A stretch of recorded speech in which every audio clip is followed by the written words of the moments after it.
우리 인생들에게 무엇이 가장 슬픈 소식일까요? 여러 가지 슬픈 일들이 많이 있겠지만 가장 슬픈 것은 바로 죽음의 소식일 것입니다. 죽음이 가장 슬픈 소식이기 때문에 다시 살아나는 부활은 우리의 가장 기쁘고 감격적인 good news인 것을 믿습니다. 부활하신 주님을 찬양합니다. 요즘 우리는 코로나19로 인해서 연일 죽음의 소식을 많이 듣고 있습니다. 오늘은 확진자가 몇 명이 생겼고 또 오늘은 몇 사람이 죽었는가, 사망자가 몇 명인가, 뉴욕이 사망자가 779명으로 가장 많이 죽었다. 또 영국의 총리까지도 중환자실에 입원했다. 이런 뉴스를 들으면서 정말 사람들은 마음이 위축이 되고 불안합니다. 우리나라뿐만 아니라 전 세계가 정말 죽음의 권세 앞에 벌벌 떨고 있는 것 같습니다. 그러나 우리 주 예수님은 죽음의 권세를 파하시고 승리하셨습니다. 사망 권세를 파하시고 예수님이 승리하신 줄 믿습니다. 이 시간 우리가 마음의 문을 활짝 열고 부활의 주, 생명의 주 예수님을 영접할 수 있기를 기도합니다. 또 그 예수님의 부활의 생명력이 우리 마음에 가득 찰 수 있기를 바랍니다. 그래서 이 예수님의 부활의 바이러스, 생명의 바이러스로 온 세상을 새롭게 하고 이 세상이 부활되어질 수 있기를 간절히 기도합니다. 자, 27장 57절에 보면 예수님이 어떻게 장사 지내게 되는가 하는 것을 기록하고 있습니다. 아리마대 사람 요셉이 빌라도에게 가서 시체를 달라고 해서 이 빌라도가 자기가 장사 지내려고 했던 그 묘지에, 새로 판 무덤 묘지에 예수님의 시체를 갖다 넣었습니다. 이때 대제사장들과 바리새인들이 빌라도를 찾아가서 이렇게 말했습니다. 예수가 평소에 자기가 죽은 지 사흘 뒤에 살아난다고 했기 때문에 이것을 사흘 동안 무덤을 지켜야 된다. 만약에 무덤을 지키지 않으면 예수의 제자들이 예수의 시체를 도적질해 나온 다음에 예수가 부활했다 이런 거짓말을 퍼뜨릴 테니까 예수의 시체를 무덤을 꽉 막고 그 앞에 경비병을 세워서 아무도 들어가지 못하게 예수의 시체를 훔쳐가지 못하도록 막아야 된다. 이렇게 간곡히 부탁을 했습니다. 그러자 빌라도가 그럼 좋다. 그래서 경비병을 허락해 주었습니다. 마침내 경비병들이 예수님의 무덤에 돌을 딱 막고 3일 동안 철통까지 지켰습니다. 돌에 임봉까지 해서 이제 누구도 허락 없이는 무덤에 가까이 갈 수 없습니다. 폐쇄 조치를 한 것입니다. 요즘 유행하는 폐쇄 조치를 딱 해가지고 아무도 손을 댈 수가 없습니다. 종교지도자들은 예수님을 십자가에 못 박아 죽였고 무덤 속에 가두어 두었습니다. 그래서 그들이 승리한 것처럼 보였습니다. 사탄이 승리한 것처럼 보였습니다. 그러나 부활의 아침은 오고야 말았습니다. 28장 1절을 보겠습니다. 안식 후 첫날 새벽에 막달라 마리아와 다른 마리아가 무덤으로 가고 있었습니다. 그들이 왜 무덤으로 가고 있습니까? 그들은 예수님 시체에 향품을 발라드리고자 가고 있었습니다. 예수님 이미 돌아가셨지만 그래도 그들이 할 수 있는 최대한의 호의는 돌아가신 예수님께 시체에 향품이라도 발라드리고자 가고 있었습니다. 그들은 가면서도 마음에 고민이 되었습니다. 누가 무덤 앞에 큰 돌을 굴려줄 것인가? 향품을 발라드리려면은 이제 무덤 속에 들어가야 되는데 자기 여자들의 힘으로서는 무덤에 돌을 굴려낼 수 없기 때문에 누가 돌을 굴려낼 수 있을 것인가? 이렇게 고민을 하면서 가고 있었습니다. 그런데 어떤 일이 일어났습니까? 2절과 3절 말씀을 같이 읽겠습니다. 2절과 3절 말씀 시작.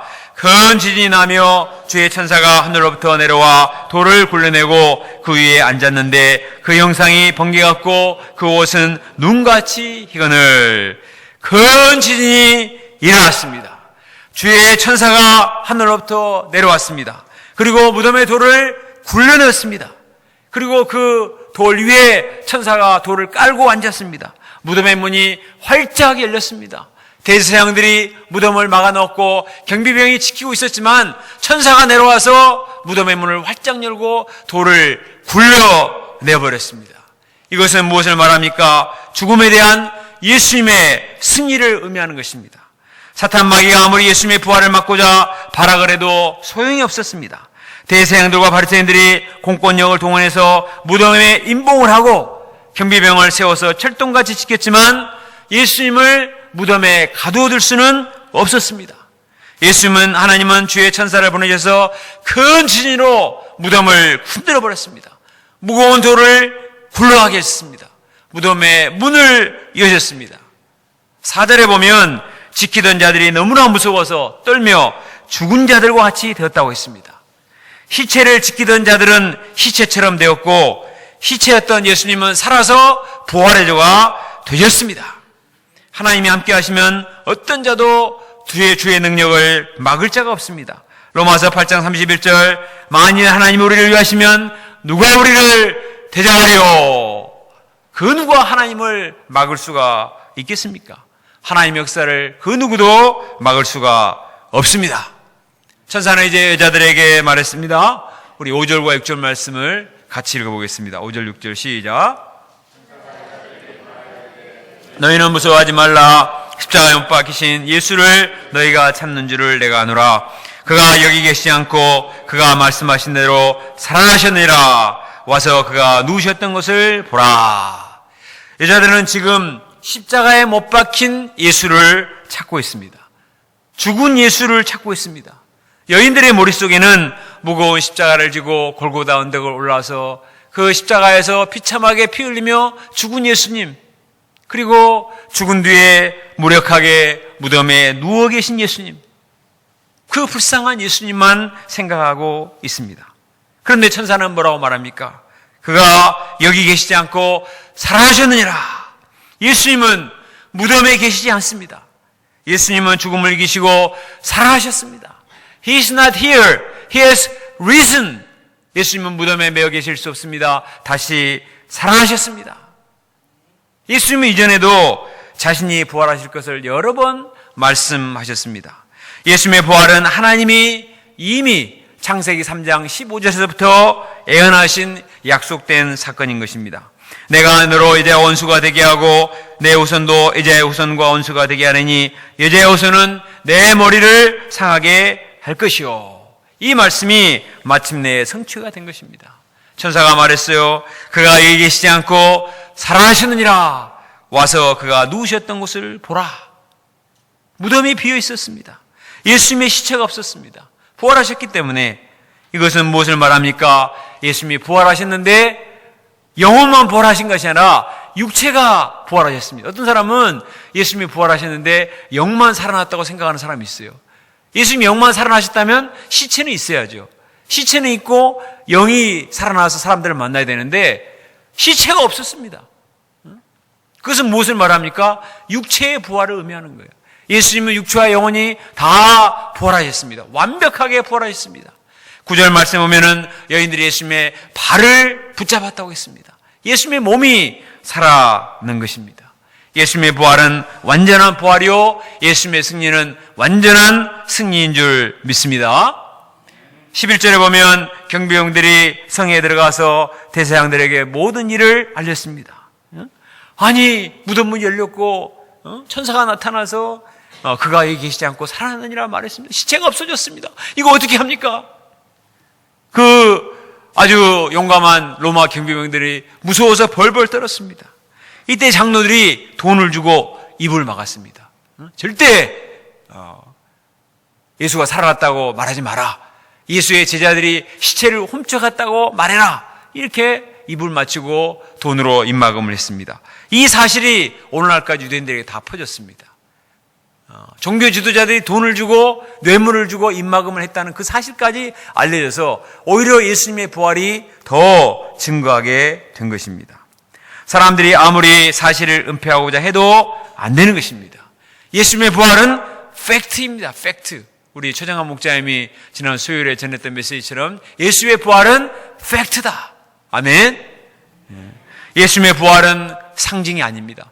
예수님의 부활은 교리가 아닙니다. 이론이 아닙니다. 예수님의 부활은 사실이요 실제인 줄 믿습니다. 누가 지어낸 사실이 아니에요. 예수님의 부활은 분명한 사실입니다. 500의 형제가 다 보았고, 베드로가 보았고, 예수님 형제 야고보가 보았고, 또 바울이 보았고, 500의 형제들이 일시 보았고, 또 본문에 나타난 많은 증거들이 예수님이 육체가 부활하셨다는 사실을 분명히 말해주고 있습니다. 여러분, 예수님이 부활하셨음을 믿습니까? 예수님의 부활을 믿습니까? 예수님의 부활을 확실히 믿으시기 바랍니다. 그러면 예수님이 부활하셨던 사실이 우리에게 무슨 의미가 있습니까? 사도 바울은 고린도전서 15장 22절에서 말했습니다. 아담 안에서 모든 사람이 죽은 것 같이 그리스도 안에서 모든 사람이 삶을 얻으리라. 또 고린도전서 15장 52절에 이렇게 말했습니다. 죽은 자들이 썩지 아니할 것으로 다시 살아나고 우리도 변화되리라. 예수님의 부활은 바로 나의 부활을 부장해 주는 것입니다. 인류의 첫사람 아담의 죄를 범하고 죽어서 흙으로 돌아가게 되었습니다. 우리도 아담 안에 있기 때문에 우리가 죽음에 이를 수밖에 없지만 둘째 아담으로 오신 예수님이 죽음의 권세를 파하시고 승리하셨기 때문에 그리스도 안에서 우리도 삶을 얻을 수 있습니다. 우리도 예수님과 함께 부활의 영광에 참여할 수 있습니다. 우리는 죄로 말미암아 죽은 자가 되었습니다. 영이 죽은 자요 마른 뼈와 같이 되었습니다. 그러나 이제 부활하신 예수님을 믿을 때 예수님 안에서 산 자가 되었습니다. 장차 우리는 영광스러운 모습으로 부활하게 될 것입니다. 썩을 것으로 심고 썩지 아니할 것으로 다시 살아나며 욕된 것으로 심고 영광스러운 것으로 다시 살아나며 약한 것으로 심고 강한 것으로 다시 살아나며 육의 몸으로 심고 신령한 몸으로 다시 살아나니 육의 몸이 있은즉 또 영의 몸도 있느니라. 너희가 또한 하늘에 속한 자의 형상을 입으리라. 아멘. 여러분, 요즘 밖에 나가보면 겨우내 죽은 것처럼 보였던 나뭇가지에 새순이 돋고 있습니다. 그리고 형형색색의 아름다운 꽃들이 참 피고 있습니다. 얼마나 아름답습니까? 마찬가지입니다. 우리의 존재가 이 죽어버린 나무처럼 싸늘하게 식은 존재였던 같을지라도 부활의 예수님을 바라볼 때 우리가 상상할 수 없이 아름다운 꽃들로 피어나듯이 우리의 존재가 정말 상상할 수 없는 영광스러운 부활체로 다시 살아나게 될 줄로 믿습니다. 지난주 토요일 날은 저희 어머님이 수천하신 지 일주기가 되어서 온 가족이 그곳에 가서 추모 예배를 드렸습니다. 그리고 그 믿음 밑에는 칠형제를 상징하는 70그루의 영산홍 철쭉을 심었습니다.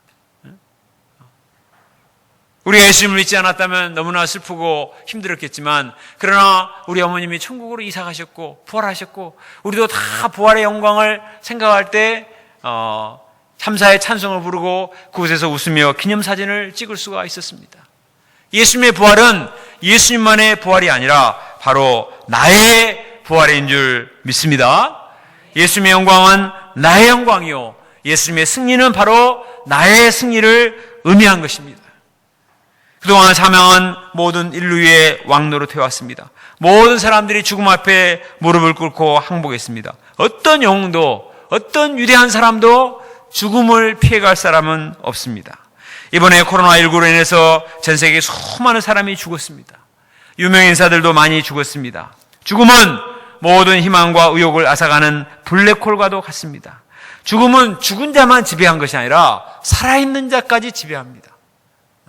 코로나에 감염이 되어서 죽은 사람만 지배한 것이 아니라 살아있는 사람도 코로나 블루로 인해서 많은 사람들이 우울증과 불면증, 식욕부진, 또 대인기피증, 허무와 무기력으로 시달립니다. 이는 죽음이 쏘는 화살에 맞아 그 육체와 영혼이 죽어가고 있는 것입니다. 그러나 예수님이 죽음의 권세를 이기시고 승리하셨습니다. 사망의 권세를 파하시고 승리자가 되셨습니다. 이 예수님 안에서 우리도 죽음의 요소를 극복하고 승리할 수 있습니다. 사도 바울은 외쳤습니다. 사망아 너에게 있는 것이 어디 있느냐? 사망아 내가 쏘는 것이 어디 있느냐? 우리도 사망을 향해서 이렇게 당당하게 외칠 수가 있습니다. 베드로를 보십시오. 죽음이 두려워서 계집종 앞에서 3번이나 예수님을 부인했던 연약한 자였습니다. 예수님이 잡히시고 십자가에 못 박혀 죽으시자 너무나 두려워서 방문을 걸어 잠그고 벌벌 떨고 있었습니다. 그러나 베드로가 부활의 주님을 만나고 성령의 능력을 체험한 뒤에 완전히 딴 사람이 되었습니다. 사도행전 2장 후반부에 보면 베드로가 수많은 사람들 앞에 당당하게 메시지를 전합니다. 이스라엘 사람들아, 이 말을 들으라. 너희가 법없는 자들의 손을 빌려 예수님을 십자가 못 박아 죽였으나 하나님께서 그를 사망의 고통에서 풀어 살리셨으니 이는 그가 사망에 매어 있을 수 없습니다. 우리가 다 이 일의 증인이라. 너희가 십자가 못 박은 이 예수를 하나님이 주와 그리스도가 되게 하셨느니라. 이처럼 베드로가 담대하게 부활의 복음을 증거하자 큰 은혜를 받고 예수님을 십자가에 못 박아 죽였던 그 사람들이 마음에 찔림을 받았어요. 오히려. 그래서 회개하고 그날 세례를 받은 사람이 몇 명? 무려 3,000명이나 되었다고 했습니다. 제사장들이 와서 베드로와 사도들을 감옥에 가두어 버렸습니다.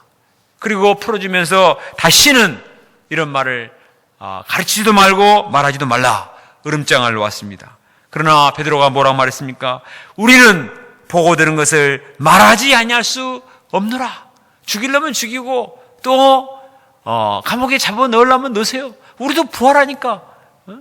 부활의 확신 가운데 두려움을 모르는 사도행전의 수많은 기적을 체험하는 불사조와 같은 믿음의 용사가 되었습니다.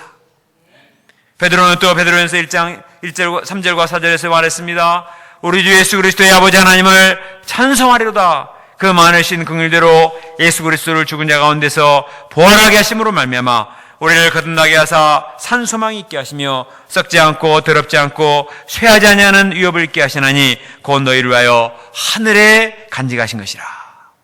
베드로는 이전에 소망이 땅에 있었습니다. 그래서 이 땅에서 어찌하든지 한 자리 차지하기 위해서 제자들과 항상 경쟁하느라고 속이 시끄러웠습니다. 그러나 부활하신 예수님을 만난 후 소망이 땅에 매이지 않게 되었습니다. 하나님 나라 된 산소망 가운데 거룩한 나그네 인생을 살고 신의 성품에 참여하고자 하는 소원 가운데 이런 인간 갈등하지 않고 정말 거룩에 이르고자 그리고 생명의 복음을 어찌하든지 증거하고자 하나님 말씀을 증거하는 왕같은 제사장의 정말 위대한 인생을 살게 된 것입니다. 부활이 사람의 인생을 이렇게 바꾸어 놓습니다. 우리 김엘리사 목자님은 지난 목요일 새벽기도 메시지에서 이렇게 말했습니다. 죽음은 자신을 허무주의자로 만들었고 결국 인생을 될 때는 될 대로 되라는 식으로 살겠다고 했습니다. 기숙사에서 국제 논팽이 클럽을 만들어서 방탕한 삶을 살 수밖에 없었습니다. 그렇습니다. 죽음으로 끝나는 인생 최대한 즐기며 살자. 늙어지면 못 노나니 노세 젊어서 노세. 이것이 오늘날 세상 사람들의 가치관이지 않습니까? 사도 바울도 그렇게 말했습니다. 죽은 자가 다시 살아나지 못한다면 내일 죽을 터이니 먹고 마시자 하리라. 덴마크의 실존주의 철학자 키에르케고르는 인생에 대해서 이렇게 말했습니다. 인생이란 무엇인가? 인생이란 사형 언도를 받는 죄수들이 깜빵에 갇혀 있다가 한 사람씩 사형정으로 끌려가는 것을 보면서 자기 순번을 기다리는 것 같다. 엄밀히 말하면 인생이 그런 거예요. 다 사형 언도를 받고 감방에 갇혀 있다가 한 사람 한 사람 몇 번 나오라. 그러면 말없이 끌려가서 말없이 사형 선고를 받고 죽고 끝나는 것이 우리의 인생이라는 것입니다. 얼마나 허무합니까? 이것이 바로 죽음의 세력 앞에 있는 인생의 실존이다. 그러나 이제 예수님이 어땠습니까? 예수님은 죽은 자 가운데서 다시 살아나사 잠자는 자들의 첫 열매가 되셨습니다. 부활하신 예수님 안에는 실패나 패배나 절망이나 슬픔이나 허무가 없습니다. 우리의 소망은 이 땅의 것이 아니고 영원한 하나님 나라에 대한 산소망 가운데 살 수 있음을 믿습니다. 때문에 우리는 즐기며 살자고 하는 악한 동무들에게 속지 아니하고 우리가 열심히 부활장을 암송하면서 또 부활장을 필사하면서 거룩한 나그네의 삶을 살고 복음을 증거하는 삶을 살고 있음을 믿습니다. 우리 온풍기를 좀 꺼주실래요? 오늘날 수많은 사람들이 패배주의와 열등감과 장래에 대한 염려, 두려움 때문에 시체처럼 드러누워 있습니다. 사탄이 쏘는 쾌락의 화살에 맞아서 대낮에도 침대에서 뒹굴고 있습니다. 저는 최근에 새벽기도 끝나가 집에 가다가 깜짝 놀랄 광경을 보았습니다. 새벽 6시, 6시 반인데 젊은이들이 마스크를 쓰고 30명, 40명이 줄지어 있었습니다. 근데 밥 먹고 교회에 오는데 아직도 서 있는 거예요. 아니, 평소에 잘 일어나지도 않는 애들이 어떻게 이렇게 중무장을 하고 30명, 40명이 줄지어 서 있지? 마스크 살려고 있는가? 마스크 살려고 있으려면 노인분들이 있어야 되는데 전부 젊은 아이들, 남자, 여자 이런 애들이 있었습니다. 가서 물어봤습니다. 뭐 하려고 서 있니? 게임기 살려고 서 있어요. 지금 출시된 게임기 살려고 서 있다는 것입니다. 학교도 안 가죠. 할 일도 없죠. 집에만 있죠. 할 수 있는 건 게임밖에 없다는 거예요. 게임기 사기 위해서 줄 서 있습니다. 어제는 보니까 여러분 보셨습니까? 낮에도 한참 길을 서 있어요. 지금 잘 되는 장사는 게임 장사랍니다. 게임 장사. 많은 젊은이들이 현실과 담을 쌓고 가상 공간의 무덤에서 게임을 하며 헛된 공상 속에서 인생을 탕진하고 있는 것입니다. 얼마나 안타깝고 불쌍합니까? 젊은 청년들이 열심히 공부하고 나가 운동하고 역사를 창조해야 될 젊은이들이 무덤과 같은 원룸에서 자기 방에서 게임만 하면서 시간과 정열을 탕진하고 음란물에 빠져있는 이런 사람들이 너무나 많이 있습니다. 자기 스스로는 도저히 그 세력에서 빠져나올 수가 없습니다. 그러나 예수님께서 죽음의 권세를 이기시고 승리하셨습니다. 무덤의 굴을 굴려내시고 승리하셨습니다. 이 예수님은 육신주의, 쾌락주의, 또 음란물과 컴퓨터 게임의 무덤에서 벗어나게 하실 수 있는 분인 줄을 믿습니다. 어떠한 절망과 두려움도 극복하고 우리를 승리케 하실 수 있습니다. 원수를 다 이기고 무덤에서 살아나셨네. 어둠을 이기시고 나와서 성도와 함께 길을 다스리시네. 사셨네 예수 다시 사셨네. 부활하신 예수님이 어떤 죽음의 운세도 파고 승리하실 수 있음을 믿습니다. 여러분, 예수님이 부활할 때 어떤 일이 일어났습니까? 큰 지진이 일어났습니다. 부활 사건은 큰 지진이에요. 예수님의 부활은 우리 인생에 엄청난 지진을 가져옵니다. 내 인생을 사로잡고 있던 수십 년 동안 나를 사로잡고 있는 무덤과 같은 돌을 완전히 깨트리고 내 인생에 엄청난 지각 변동을 일으키는 대지진과 같은 것입니다. 어떤 것도 내 인생의 어둠과 절망과 두려움과 죄의 세력에 그 무덤을 깨뜨리고 파괴할 수가 없습니다. 그러나 부활하신 예수님은 어떤 죄의 세력이나 두려움과 걱정, 근심의 모든 바위도 무덤도 깨뜨리고 우리에게 새로운 세계를 여는 엄청난 대영적 지진인 줄로 믿습니다. 우리 나바울 목사님은 겉으로 볼 때는 장군처럼 용감하게 생겼습니다. 이름도 바울이잖아요. 나 바울이다. 응? 그러나 실제로는 속두려움이 많고 걱정과 근심이 많은 연약한 자였습니다. 특히 동역자 선영 사모님이 출산을 앞두고 혈압이 너무 높아서 긴급 수술을 해야 될 때 너무나 두려웠습니다. 수술을 앞두고 동의서를 쓸 때 의사가 불러서 여러 가지 설명을 했는데 대부분 아주 무서운 얘기였습니다. 생존율이 얼마가 되고 어떤 일이 있을 수 있으니까 의사는 아주 최악의 얘기만 하잖아요. 그렇지 않아도 겁이 많은 사람이 그 말을 듣고 나니까 너무너무 두려워서 꺼이꺼이 울었다고 했습니다. 그러나 부활의 주님을 붙들고 간절히 기도했을 때 두려움이 물러가고 마음에 평안이 임했습니다. 하나님께서는 선영 목자님의 혈압이 떨어지게 하시고 아이들도 달수를 채우고 제때에 낳게 하셨습니다. 지금은 아이들이 너무나 건강하게 자라서 쌍둥이를 안고 있기도 힘들 정도로 하겠습니다. 화면을 보는 것처럼 하정이 왔으니까 저렇게 건강하게 컸습니다. 또 우리 선영 사모님도 씩씩하게 이 쌍둥이 아이들을 금요일마다 도임에게 맡기고 캠퍼스 전도하러 갑니다. 우리가 부활의 주님을 믿을 때 두려움과 걱정과 근심을 극복할 수 있습니다. 승리의 확신 가운데 역경을 헤쳐나가고 우리가 정말 능력 있고 역동적인 인생을 살 수가 있는 것입니다. 우리에게 최고의 선물인 부활을 허락하신 우리 주 하나님께 감사와 찬송을 드립니다. 7절을 보겠습니다. 우리 7절을 같이 한번 읽어봅시다. 7절 시작. 또 빨리 가서 그의 제자들에게 이르되 그가 죽은 자 가운데서 살아나셨고 너희보다 먼저 갈릴리로 가시나니 거기서 너희가 배우리라 하라. 보라 내가 너희에게 일렀느니라. 그늘 천사는 여인들에게 말했습니다. 빨리 가서 그의 제자들에게 이르되 그가 죽은 자 가운데서 살아나셨고 너희보다 먼저 갈릴리로 가시나니 거기서 너희가 배우리라. 제자들은 지금 실패의식과 두려움 속에 빠져 있습니다. 예수님도 안 계시는데 우리가 뭘 할 수 있는가? 모든 것 멘붕 상태에 빠져 있죠. 그러나 천사가 말했습니다. 빨리 가서 예수님이 살아나셨다는 사실을 알려라. 그리고 갈릴리에 가실 테니까 거기로 오라. 이렇게 말을 했습니다. 여자들은 이 천사의 말을 듣고 너무나 무섭기도 하고 너무나 기쁘기도 하고 달려가고 있었습니다. 그때 부활하신 예수님이 나타나서 샬롬 평안하냐 말씀하셨습니다. 우리가 부활하신 예수님을 만날 때 마음의 두려움이 사라지고 샬롬 진정한 평안이 임할 수 있습니다. 16절을 봅시다.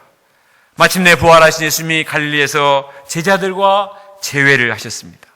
제자들은 너무나 놀랍기도 하고 너무나 기쁘기도 해서 예수님께 경배를 했습니다. 생각해 보세요. 죽으신 예수님이 살아서 그들 앞에 나타났습니다.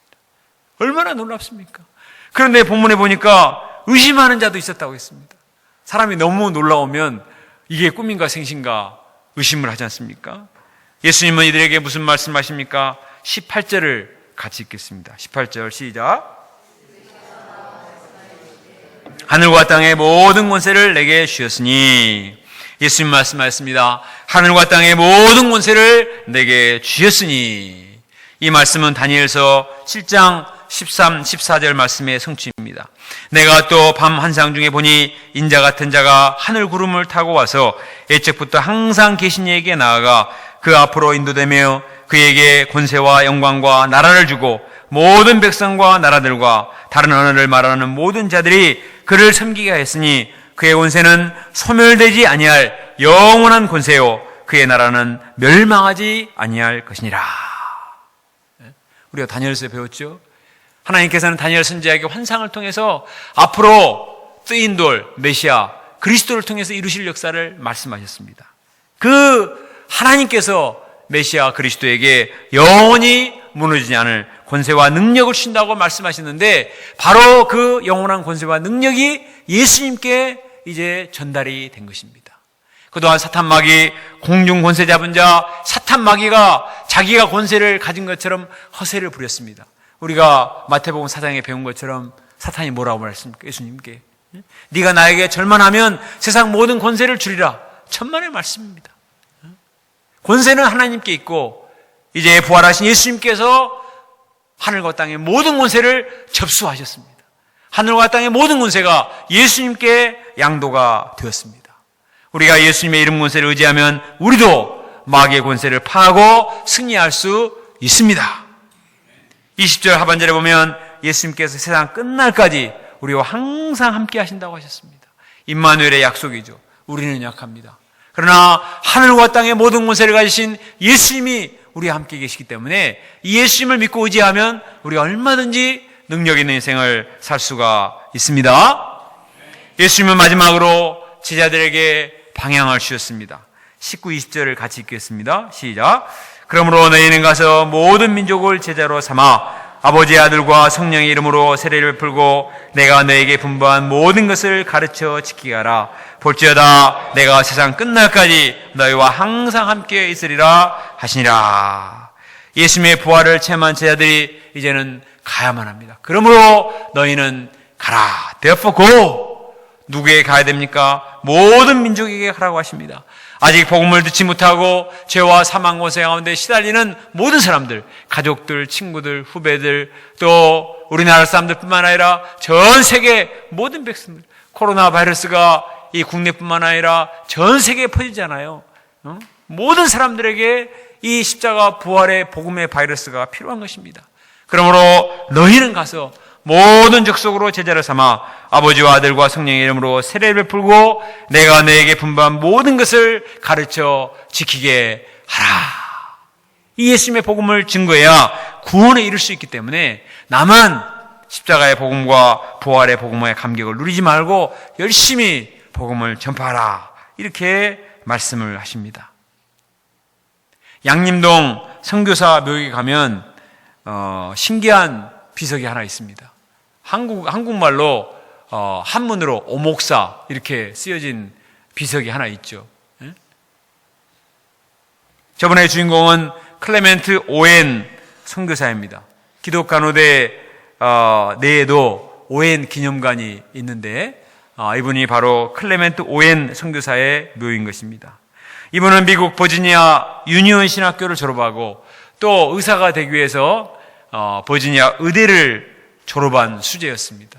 선교사로 살기 위해서 병든 자들을 치료하고 복음을 증거하는 이 두 가지를 하고 싶어서 신학도 마치고 의사 자격증까지 따고 31살 때 1898년 31살 때 미국 남장로의 파송으로 호남 지방의 선교사로 유진벨 선교사를 따라오게 되었습니다. 지금으로부터 120년 전 생각해 보세요. 지금으로부터 120년 전 우리나라가 얼마나 미개하고 가난한 나라였습니다.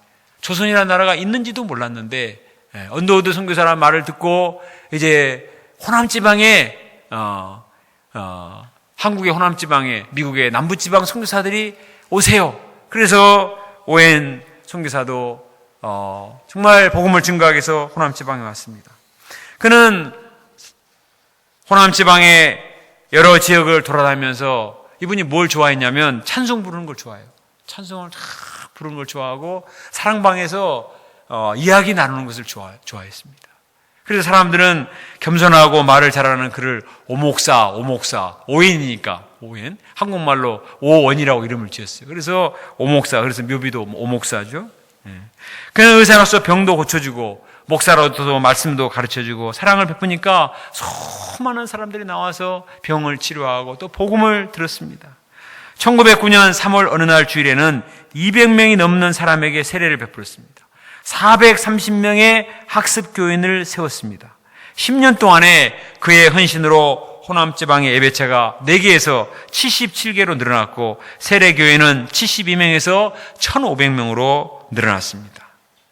1909년 겨울 그는 광주에서 300리 떨어진 장흥 지방에 가서 10일 동안 순회 전도를 했습니다. 그런데 너무나 갑자기 불어닥친 한파 때문에 고열과 오한에 시달리게 되었습니다. 급성 폐렴 때문에 위급한 상황이 되었습니다. 그래서 사람들은 그를 가마에 태우고 제중병원이 있는 광주로 가마에 태워서 사흘길을 걸어 달려서 왔어요. 그런데 결국은 치료를 받지 못하고 급성 폐렴으로 소천했습니다. 지금은 장흥에서 광주까지 차 타고 1시간이면 오잖아요. 근데 120년 전은 가마 타고 가마에 태워서 막 달려서 오는데도 사흘을 걸려서 왔습니다. 그가 소천했을 때 그의 나이가 42살이었습니다. 32세에 와가지고 10년 동안 열심히 헌신하고 42세에 소천했습니다. 그에게는 아내와 4딸이 있었습니다. 아내 휘팅 여사는 남편이 소천한 후에도 10년 동안 광주에 있으면서 한센병 환자들을 도왔습니다. 오웬 선교사가 32살 때 선교본부에 보낸 편지 내용이 이렇게 적혀 있습니다. 이곳은 심히 어둡습니다. 생명의 빛으로 어둠을 밝혀야 되겠습니다. 그의 기도대로 호남지방에는 마침내 복음의 빛이 임했고 수많은 사람들이 생명의 빛을 덧입게 되었습니다. 교회 역사가들은 오웬 선교사의 사역을 이렇게 평가합니다. 오웬은 한국교회에 내린 벼락 같은 축복이었다. 지금도 오웬이 설립한 교회들이 호남지방 곳곳에 비추고 있다. 그는 주님의 선교 명령에 순종해서 가나안 나라 조선에 왔습니다. 그리고 생명을 바쳐 복음을 전했습니다. 어떻게 보면 우리 한 사람 한 사람이 간접적으로 그분의 열매일 수도 있습니다. 그가 마지막 숨을 거두면서 한 말이 있습니다. 뭐라고 말했냐? 그들이 나에게 조그만 안식을 주었더라면 이렇게 말했어요. 환자들이 너무나 많이 몰려오는 거예요. 의사가 왔다 그러니까 병 걸린 사람이 치료받기 위해서 너무나 많이 올려오는 거예요. 자기 혼자 커버하기에는 너무나 사람들이 많고 또 이 사람 마음씨가 좋아서 계속 돌봐주니까 이 의사요 선교사인 이 사람을 생각 안 나지 않고 나도 봐주세요. 근데 원래 몸도 약한 사람이 돌보다가 그냥 그냥 급사를 하고 만 것입니다. 어떻게 이렇게 헌신을 할 수가 있을까요? 그것은 분명히 부활신앙이 있었을 것이기 때문입니다. 하나님 나라와 영생에 대한 확신이 있었기 때문에 자기 인생을 온전히 불태워서, 그에게도 사랑하는 아내와 4딸이 있었지만 이 조선 백성들을 위해서 자기의 생명을 바쳐 하나님의 말씀과 또 의술을 베풀 수가 있었습니다. 우리 유배포 성사님들도 부활하신 예수님의 지상명령에 순종해서 지금도 5대양 6제주에 나가서 열심히 복음을 전하고 있습니다. 지난 3월 25일에 아프리카 이디오피아의 유사멜 선교사가 본국에 알려온 소식입니다. 어제부터 딸 주은이가 열이 나기 시작했습니다. 현재 39.2도입니다. 저도 약간의 감기 기운이 있습니다. 이곳에서는 코로나 검사도 되지 않으니 내일까지 열이 계속되면 코로나 치료를 시작하고자 합니다. 그 딸은 20년 전에 우간다에 있을 때 말라리아 걸려서 위험했던 그 딸이었습니다. 그런데 대학을 한국에서 마치고 이제 이디오피아로 가신 부모님을 돕기 위해서 또 아프리카로 갔습니다. 그런데 이번에 어려움을 당하게 된 거죠. 다행히 며칠 후에 열이 내리고 상태가 좋아졌다고 연락이 왔습니다. 지금도 많은 선교사님들이 물질 자립에 어려움이 있고 건강이 어려운 분도 있습니다. 그러나 부활의 소망이 있기 때문에 꿋꿋하게 중심을 지키며 사명을 감당하고 계십니다. 우리가 기도와 물질 지원으로 이분들의 헌신에 동참할 수 있기를 기도합니다. 주님은 말씀하셨습니다. 그러므로 너희는 가서 모든 민족으로 제자를 삼으라. 우리가 본국에 있든지 선교지에 가든지 우리 주변의 모든 사람들에게 이 생명의 복음, 부활의 복음을 힘써 전해야 되겠습니다. 사망 권세 아래 신음하는 영혼들을 구원하는 일에 우리가 쓰임받을 수 있기를 간절히 기도합니다. 결론입니다. 예수님은 죽은 지 사흘 만에 부활하셨습니다. 크고 무거운 돌을 굴려내고 무덤에서 살아나셨습니다. 천사가 말했습니다. 그가 여기 계시지 않고 살아나셨느니라. 이 예수님의 부활은 바로 나의 부활인 줄로 믿습니다. 지금 우리는 어디에 있습니까? 여전히 무덤에 갇혀 있지는 않습니까? 염려와 걱정, 근심, 죄의 세력에 사로잡혀 시체처럼 누워있지 않습니까? 무덤에서 살아나신 예수님을 바라봅시다. 죽음을 이기고 부활하신 예수님을 믿읍시다. 하늘과 땅의 모든 권세를 가지신 예수님을 굳게 붙들 수 있기를 기도합니다. 부활하신 예수님이 유언적으로 우리에게 남기신 이 선교 명령에 순종해서 모든 족속에 나아가 하나님의 복음을 증거함으로 아직도 사망 가운데 안에 시달리는 모든 사람들을 부활의 주님께로 인도하는 이러한 부활의 증인된 삶을 살 수 있기를 간절히 기도합니다. 기도하겠습니다.